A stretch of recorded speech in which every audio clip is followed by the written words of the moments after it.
Vi får indimellem nogle spørgsmål fra vores kunder, og vi tager lige et par stykker af dem her.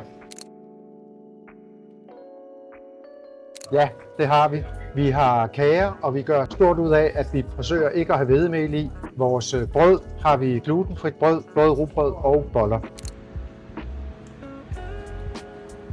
Ja, helt sikkert. Vi har jo et par trin op ind til caféen, men vi har en fin rampe, og er man dårligt gående eller kørestol, så er der fri adgang til caféen. Selvfølgelig har vi vegetarisk. Med på vores tallerkener, vi har nogle vegetariske retter, måske en vegetarisk suppe, men spørg personalet, så afdækker de med køkkenet og finder ud af, hvad du kan få.